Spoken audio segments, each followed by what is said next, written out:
Hi y'all. Today we're in Leviticus, starting in chapter 9. On the 8th day Moses called Aaron and his sons and the elders of Israel, and he said to Aaron, "Take for yourself a bull calf for a sin offering and a ram for a burnt offering, both without blemish, and offer them before the Lord.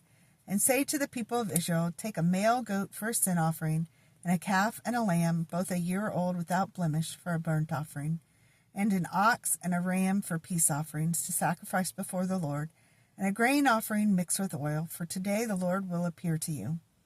And they brought what Moses commanded in front of the tent of meeting, and all the congregation drew near and stood before the Lord. And Moses said, "This is the thing that the Lord commanded you to do, that the glory of the Lord may appear to you."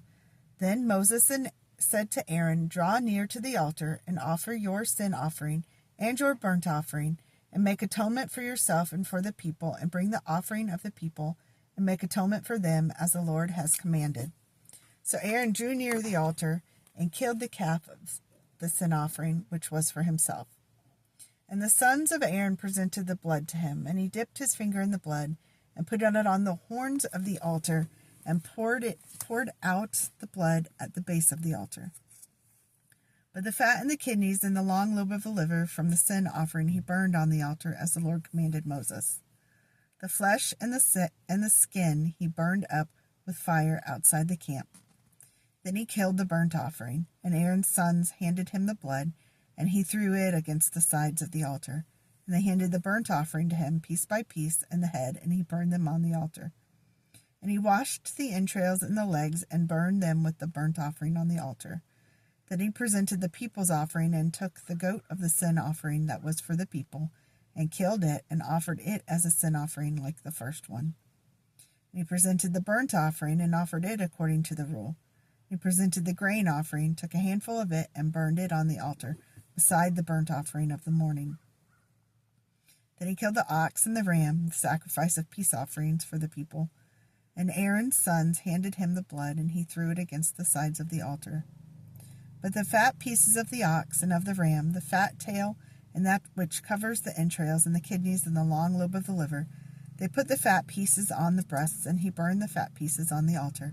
But the breasts and the right thigh Aaron waved for a wave offering before the Lord, as Moses commanded. Then Aaron lifted up his hands towards the people and blessed them. And he came down from offering the sin offering and the burnt offering and the peace offerings.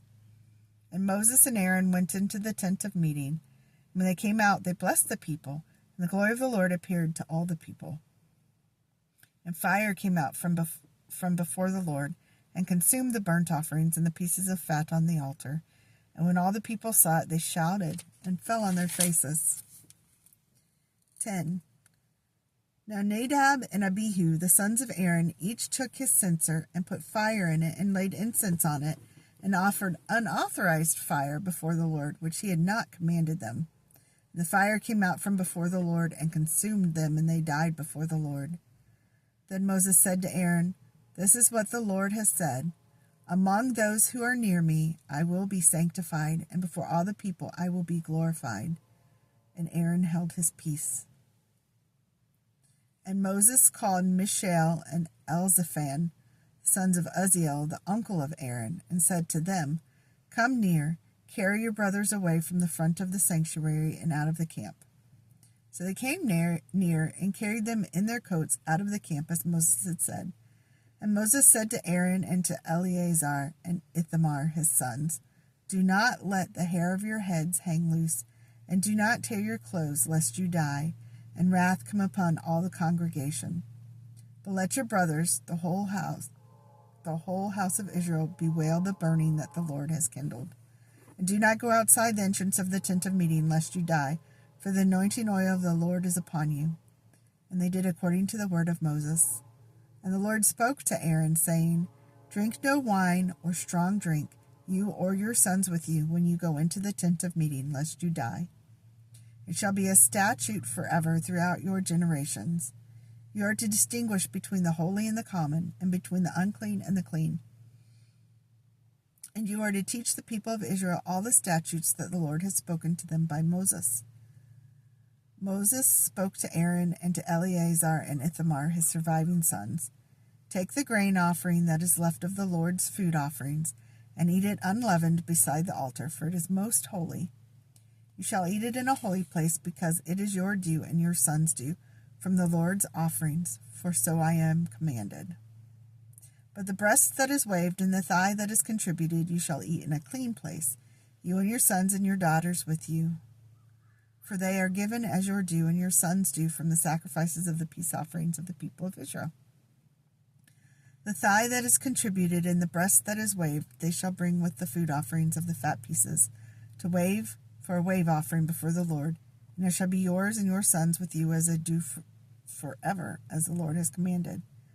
Now Moses diligently inquired about the goat of the sin offering, and behold, it was burned up, and he was angry with Eleazar and Ithamar, their surviving sons of Aaron, saying, Why have you not eaten the sin offering in the place of the sanctuary, since it is a thing most holy and has been given to you, that you may bear the iniquity of the congregation to make atonement for them before the Lord? Behold, its blood was not brought into the inner part of the sanctuary. You certainly ought to have eaten it in the sanctuary, as I commanded. And Aaron said to Moses, Behold, today we have offered their sin offering and their burnt offering before the Lord, and yet such things as these have happened to me. If I had eaten the sin offering today, would the Lord have approved? And when Moses heard that, he approved. 11. And the Lord spoke to Moses and Aaron, saying to them, Speak to the people of Israel, saying, These are the living things that you may eat among all the animals that are on the earth. Whatever parts the hoof and is cloven-footed and chews the cud, among the animals you may eat. Nevertheless, among those that chew the cud or part the hoof, you shall not eat these. The camel, because it chews the cud but does not part the hoof, is unclean to you. The rock badger, because it chews the cud but does not part the hoof, it is unclean to you. And the hare, because it chews the cud but does not part the hoof, is unclean to you. And the pig, because it parts the hoof and is cloven-footed but does not chew the cud, it is unclean to you. You shall not eat any of their flesh, and you shall not touch their carcasses. They are unclean to you. These you may eat of all that are in the waters. Everything in the waters that has fin and scales, whether in the sea or in the rivers, you may eat. But anything in the seas or the rivers that does not have fins and scales, of the swarming creatures in the waters and of the living creatures that are in the waters, it is detestable to you. You should regard them as detestable. You shall not eat any of their flesh, and you shall detest their carcasses. Everything in the waters that does not have fins and scales is detestable to you. And these you shall detest among the birds. They shall not be eaten. They are detestable: the eagle, the bearded vulture, the black vulture, the kite, the falcon of any kind, every raven of any kind, the ostrich, the night hawk, the seagull, the hawk of any kind, the little owl, the cormorant, the short-eared owl, the barn owl, the tawny owl, the carrion vulture, the stork, the heron of any kind, the hoopie, and the bat. All winged insects that go on all fours are detestable to you. Yet among the winged insects that go on all fours you may eat those that have jointed legs above their feet, with which to hop on the ground. Of them you may eat the locust of any kind, the bald locust of any kind, the cricket of any kind, and the grasshopper of any kind. But all other winged insects that have 4 feet are detestable to you. And by these you shall become unclean. Whoever touches their carcasses shall be unclean until the evening, and whoever carries any part of their carcass shall wash his clothes and be unclean until the evening. Every animal that parts the hoof but is not cloven-footed or does not chew the cud is unclean to you. Everyone who touches them shall be unclean. And all that walk on their paws among the animals that go on all fours are unclean to you.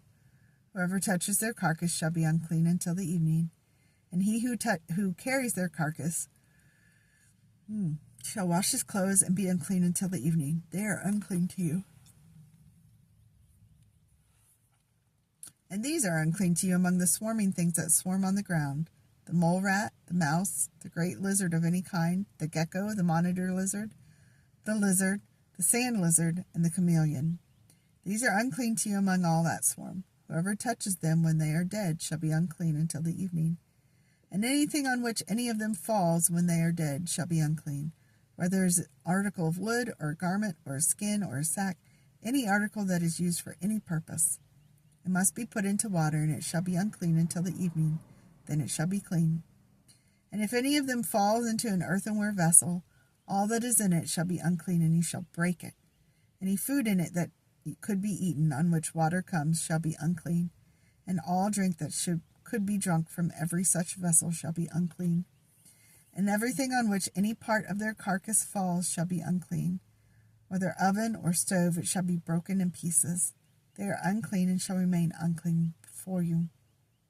Nevertheless, a spring or cistern holding water shall be clean, but whoever touches a carcass in them shall be unclean.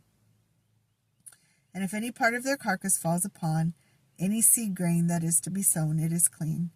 But if water is put on the seed, and any part of their carcass falls on it, it is unclean to you. If any animal which you may eat dies, whoever touches its carcass shall be unclean until the evening. And whoever eats of its carcass shall wash his clothes and be unclean until the evening. And whoever carries the carcass shall wash his clothes and be unclean until the evening. Every swarming thing that swarms on the ground is detestable.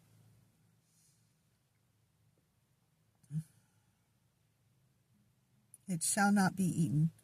Whoever goes on its belly, and whatever goes on all fours, or whatever has many feet, any swarming thing that swarms on the ground you shall not eat, for they are detestable. You shall not make yourselves detestable with any swarming thing that swarms, and you shall not defile yourselves with them, and become unclean through them. For I am the Lord your God. Consecrate yourselves therefore, and be holy, for I am holy. You shall not defile yourselves with any swarming thing that crawls on the ground. For I am the Lord who brought you up out of the land of Egypt to be your God. You shall therefore be holy, for I am holy. This is a law about beast and bird, and every living creature that moves through the waters, and every creature that swarms on the ground, to make a distinction between the unclean and the clean, and between the living creature that may be eaten and the living creature that may not be eaten. 12.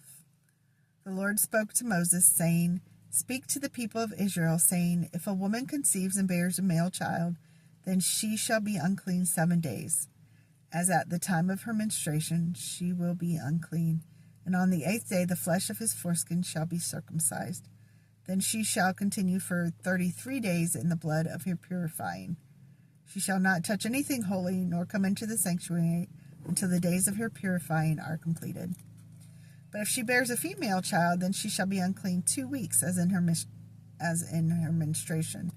And she shall continue in the blood of her purifying for 66 days. And when the days of her purifying are completed, whether for a son or for a daughter, she shall bring to the priest at the entrance of the tent of meeting a lamb a year old for a burnt offering, and a pigeon or a turtle dove for a sin offering. And he shall offer it before the Lord and make atonement for her. Then she shall be clean from the flow of her blood. This is the law for her who bears a child, either male or female.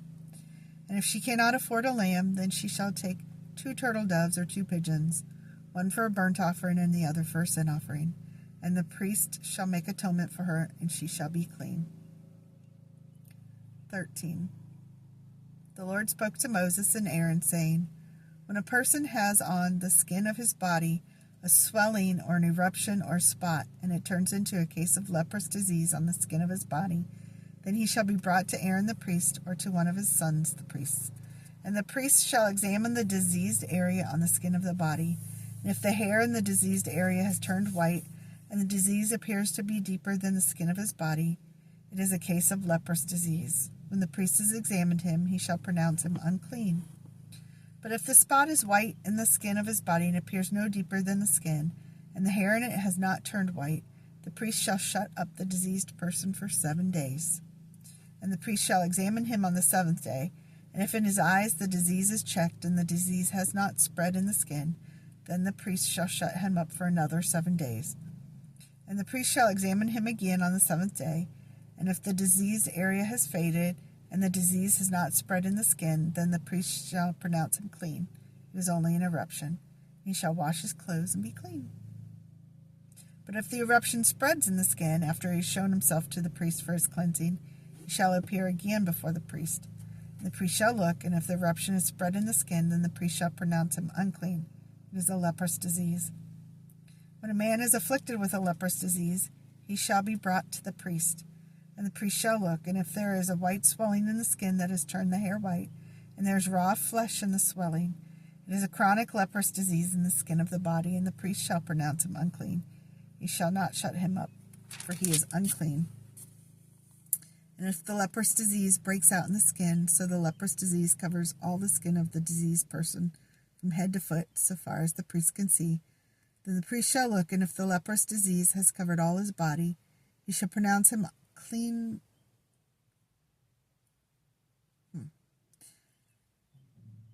He shall pronounce him clean of the disease. It has all turned white, and he is clean. But when raw flesh appears on him, he shall be unclean. And the priest shall examine the raw flesh and pronounce him unclean.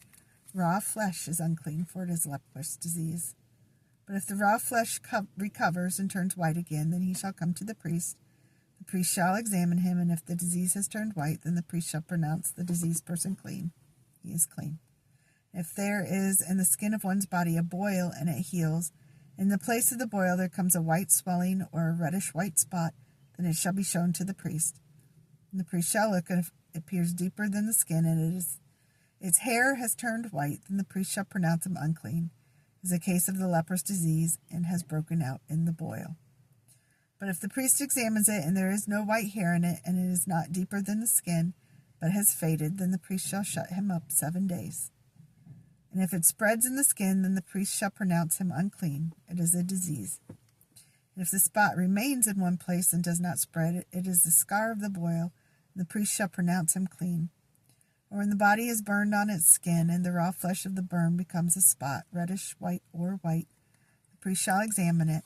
And if the hair in the spot has turned white, and it appears deeper than the skin, then it is a leprous disease. It is broken out in the burn, and the priest shall pronounce him unclean. It is a case of leprous disease. But the priest examines it, and there is no white hair in the spot. It is no deeper than the skin, but has faded. The priest shall shut him up 7 days, and the priest shall examine him the 7th day. If it is spreading in the skin, then the priest shall pronounce him unclean. It is a case of leprous disease. But if the spot remains in one place and does not spread in the skin, but has faded, is the swelling from the burn, and the priest shall pronounce him clean, for it is a scar of the burn. When a man or woman has a disease on his head or the beard, the priest shall examine the disease. And if it appears deeper than the skin, and the hair in it is yellow and thin, then the priest shall pronounce him unclean. It is an itch, a leprous disease of the head or the beard. And if the priest examines the itching disease, and it appears no deeper than the skin, and there is no black hair in it, then the priest shall shut up the person with the itching disease for 7 days. On the 7th day the priest shall examine the disease. If the itch has not spread, and there is in it no yellow hair, and the itch appears to be no deeper than the skin, then he shall shave himself, but the itch he shall not shave. And the priest shall shut up the person with the itching disease for another 7 days. And on the 7th day the priest shall examine the itch. And if the itch has not spread in the skin, and it appears to be no deeper than the skin, the priest shall pronounce him clean, and he shall wash his clothes and be clean. But if the itch spreads in the skin after his cleansing, then the priest shall examine him, and if the itch has spread in the skin, the priest need not seek for the yellow hair. He is unclean. But if in his eyes the itch is unchanged, and black hair has grown in it, the itch is healed, and he is clean, and the priest shall pronounce him clean. When a man or woman has spots on the skin of the body, white spots, the priest shall look, and if the spots on the skin of the body are of a dull white, is leukoderma that is broken out in the skin, he is clean. If a man's hair falls out of his head, he is bald, he is clean. If a man's hair falls out from his forehead, he has baldness of the forehead, he is clean. But if there is on the bald head or the bald forehead a reddish-white diseased area, is a leprous disease breaking out on his bald head or his bald forehead, then the priest shall examine him, and if the diseased swelling is reddish-white on his bald head or on his bald forehead, like the appearance of leprous disease in the skin of the body, he is a leprous man, he is unclean. The priest must pronounce him unclean. His disease is on his head. The leprous person who has the disease shall wear torn clothes, and let the hair of his head hang loose, and he shall cover his upper lip and cry out, Unclean, unclean. He shall remain unclean as long as he has the disease. He is unclean. He shall live alone. His dwelling shall be outside the camp. When there is a case of leprous disease in a garment, whether a woolen or a linen garment, and warp or woof of linen or wool, or in a skin, or in anything made of skin, if the disease is greenish and red or reddish in the garment, or in the skin, or in the warp, or the woof, or in any article of the skin, it is a case of leprous disease, and it shall be shown to the priest. The priest shall examine the disease and shut up that which has the disease for 7 days. Then he shall examine the disease on the 7th day. If the disease has spread in the garment, in the warp, or the woof, or in the skin, whatever be the use of the skin, the disease is a persistent leprous disease. It is unclean, and he shall burn the garment, or the warp, or the woof, the wool, or the linen, or any article made of skin that is diseased, for it is a persistent leprous disease, shall be burned in the fire. And if the priest examines, and if the disease is not spread in the garment, in the warp, or the woof, or any article made of skin, then the priest shall command that they wash the thing in which is the disease, and he shall shut it up for another 7 days. And the priest shall examine the diseased thing after it has been washed. If the appearance of the diseased area has not changed, though the disease has not spread, it is unclean. You shall burn it in the fire, whether the rot is on the back or on the front. But if the priest examines it, and if the diseased area has faded after it has been washed, he shall tear it out of the garment, or the skin, or the warp, or the woof. Then if it appears again in the garment, in the warp, or the woof, or any article made of skin, it is spreading. You shall burn with fire whatever has the disease. But the garment, or the warp, or the woof, or any article made of skin from which the disease departs, when you have washed it, shall then be washed a 2nd time and be clean.